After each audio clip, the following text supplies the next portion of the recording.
देश को आज़ाद हुए अभी सिर्फ 2 ही महीने हुए थे। इस बीच एक जहाज पाकिस्तान जा रहा था। ये कोई आम जहाज नहीं था।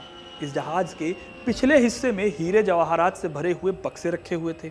जहाज के बीच में कई आर्टिस्ट बैठे हुए थे और आगे की सीट पर एक नवाब अपनी बीवियों के साथ बैठे हुए थे। लेकिन जो सबसे अलग बात थी वो ये थी कि इस जहाज में जवाहरात के बक्सों के साथ ही सैकड़ों कुत्ते भी बैठे हुए थे। जी हाँ, सही सुना आपने, सैकड़ों कुत्ते बैठे थे। लेकिन इससे भी इंटरेस्टिंग बात यह है कि जब इस जहाज ने पाकिस्तान के कराची एयरपोर्ट पर लैंड किया तो नवाब अपने कुत्ते तो सारे के सारे ले आए थे, लेकिन अपनी 2 बेगमों को वो हिंदुस्तान में ही भूल गए थे। बेगमों से ज्यादा नवाब को असल में अपने कुत्तों से प्यार था। ये नवाब थे नवाब महावत खान, जिन्हें जूनागढ़ का आखिरी नवाब माना जाता है। ये वही नवाब हैं जिन्होंने भारत में विलय करने से मना कर दिया था और बाद में जब दबाव बढ़ा तो वो पाकिस्तान भाग गए थे। लेकिन पाकिस्तान ने उनके साथ कैसा सलूक किया था, वो और उनके जैसे बाकी के 12 नवाब जो विभाजन के बाद पाकिस्तान चले गए थे, उनका खानदान आज किस हालत में है। आज की इस वीडियो में हम इन्हीं सवालों के जवाब देंगे, क्योंकि अपना इतिहास नहीं जानोगे तो खुद को कैसे पहचानोगे। नमस्कार, मेरा नाम है सिद्धार्थ सिंह और आप देख रहे हैं हिस्ट्री कनेक्ट। नवाब महावत खान के बारे में जानने के लिए थोड़ा सा उनका बैकग्राउंड जान लेते हैं। महावत खान अफगानिस्तान के बाबी कबीले से जुड़े हुए थे। यह कबीला मुगलों का काफ़ी वफादार था। हुमायूं के टाइम पर ये लोग आए थे और अलग अलग युद्धों में इन्होंने हुमायूं की काफ़ी मदद की थी, जिसकी बदौलत वो मुगलों के पसंदीदा बन गए थे। आगे चलकर शाहजहां के टाइम पर शाहजहां ने काठियावाड़ सहित पूरा गुजरात इन्हें संभालने के लिए दे दिया था। अब जूनागढ़ समुद्र के पास पड़ता था, इसलिए समुद्री व्यापार की बदौलत जूनागढ़ ने खूब पैसा कमा लिया और एक अमीर रियासत बन गई थी। इसी खानदान में साल 1890 में नवाब महाबत खान थर्ड नवाब बनते हैं। महाबत खान थर्ड को राजकाज से ज़्यादा उनके कुत्तों में दिलचस्पी थी। वो ज़्यादातर समय या तो अपने कुत्तों के साथ रहते या फिर विदेश में छुट्टियां मनाते। राजकाज का पूरा काम यहाँ के दीवान संभाला करते थे। फिर ऐसे ही समय बीतता रहा और साल 1947 में शाहनवाज भुट्टो को जूनागढ़ का दीवान बनाया गया, क्योंकि पुराने दीवान की तबीयत खराब हो गई थी। फिर जुलाई 1947 में जब देश की रियासतों को मिलाने की बात हो रही थी, तब भुट्टो जूनागढ़ का राजकाज संभाल रहे थे। और नवाब वो कहाँ थे? तो वो महाबत खान यूरोप में छुट्टियां मना रहे थे अपनी बेगमों के साथ और अपने पसंदीदा कुत्तों के साथ। कहा जाता है कि नवाब महाबत खान थर्ड तो हिंदुस्तान में शामिल होने के लिए तैयार थे, लेकिन भुट्टो और मोहम्मद अली जिन्ना जूनागढ़ के बदले कश्मीर की सौदेबाजी करना चाहते थे। इसी वजह से उन्होंने नवाब का ऐसा ब्रेन वॉश किया कि उन्होंने ठीक आज़ादी के दिन यानी 15 अगस्त 1947 के दिन जूनागढ़ के पाकिस्तान में विलय की घोषणा कर दी। तो वीपी मेनन और सरदार पटेल और साथ ही साथ जूनागढ़ के लोगों ने नवाब को समझाने की बहुत कोशिश की और नवाब शायद मान भी जाते। लेकिन हुआ ये कि भुट्टो ने किसी को भी नवाब से मिलने नहीं दिया। जब नवाब अपने फैसले को बदलने के लिए तैयार नहीं हुए तो काठियावाड़ी नेताओं ने श्यामल दास गांधी की अगुवाई में आरजी हुकूमत बनाकर नवाब के खिलाफ मोर्चा खोल दिया। धीरे धीरे इस आर्मी ने पूरी जूनागढ़ पर कब्जा कर लिया। हालत ऐसी हो गई कि जूनागढ़ को भुट्टो के भरोसे छोड़कर नवाब 25 अक्टूबर 1947 की आधी रात को पाकिस्तान भाग गए। वो पाकिस्तान कैसे भागे उसकी कहानी मैं आपको ऊपर बता चुका हूँ। जब नवाब पाकिस्तान पहुंचे तो उन्हें कराची में ठहराया गया। बाद में उधर भुट्टो के लाख चाहने के बावजूद जूनागढ़ भारत का हिस्सा हो गया और नवंबर में भुट्टो भी पाकिस्तान चले आए। अब जूनागढ़ भारत का हिस्सा कैसे बना, इसकी कहानी के लिए एक अलग से वीडियो बनाई जा सकती है और हम उसको आगे लेकर डिस्कस भी करेंगे। अगर आप ऐसा वीडियो चाहते हैं तो हमें कमेंट करके ज़रूर बताइएगा।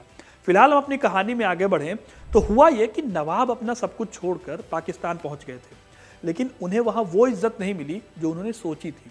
एक तरफ जहाँ भारत में अपनी रियासत देने वाले राजाओं और नवाबों को भारत में बहुत सम्मान मिला, सरकार उन्हें 2.5 लाख से लेकर 5 लाख रुपए तक का प्रीवी पर्स दिया करती थी और उनके महल वगैरह को उन्होंने अपने ही पास रखने दिया। वहीं दूसरी तरफ अपने महलों और अपनी रियासतों को छोड़कर पाकिस्तान जाने वाले नवाबों को पाकिस्तान में कोई अलग से रियासत नहीं मिली, यानी कि वो अपनी ज़मीन पहले ही छोड़ चुके थे। हाँ, पाकिस्तान सरकार उन्हें पैसे दिया करती थी, लेकिन वो बहुत कम हुआ करते थे। अगर महावत खान भारत में रहते तो उन्हें करीब 2 से 3 लाख रुपए उस दौर में मिलते, जो कि उस दौर के हिसाब से करोड़ों रुपए होते। लेकिन सीधे साधे नवाब भुट्टो और जिन्ना की बातों में आ गए और उन्होंने अपना सब कुछ खो दिया। वहीं दूसरी तरफ उनके जो दीवान थे शहनवाज भुट्टो, वो तेज तर्रार आदमी थे। उन्हें पाकिस्तान में खूब इज्जत मिली और पॉलिटिक्स में एंट्री भी मिल गई। इस तरह धीरे धीरे जहां नवाब की नवाबियत धूल में मिलती जा रही थी, वहीं पाकिस्तान की राजनीति में भुट्टो का सितारा बुलंद हो रहा था। शहनवाज आगे चलकर पाकिस्तान के पीएम बने, लेकिन नवाब को पहचानने वाला कोई भी नहीं था। 1959 में नवाब महाबत खान ने आखिरी सांस ली और उनके जाने के बाद उनके बेटे जूनागढ़ के नवाब बने। एक ऐसे नवाब बने जिनके पास अपनी कोई रियासत नहीं थी। उधर साल 1972 में दीवान शहनवाज भुट्टो के बेटे जुल्फिकार अली भुट्टो पाकिस्तान के प्रधानमंत्री बने। यानी कि असली सत्ता नवाब के हाथ से फिसलकर उनके दीवान के हाथ में चली गई थी। ठीक इसी साल भारत में प्रधानमंत्री इंदिरा गांधी ने संसद में एक बिल लाकर प्रीवी पर्स को हमेशा हमेशा के लिए खत्म कर दिया।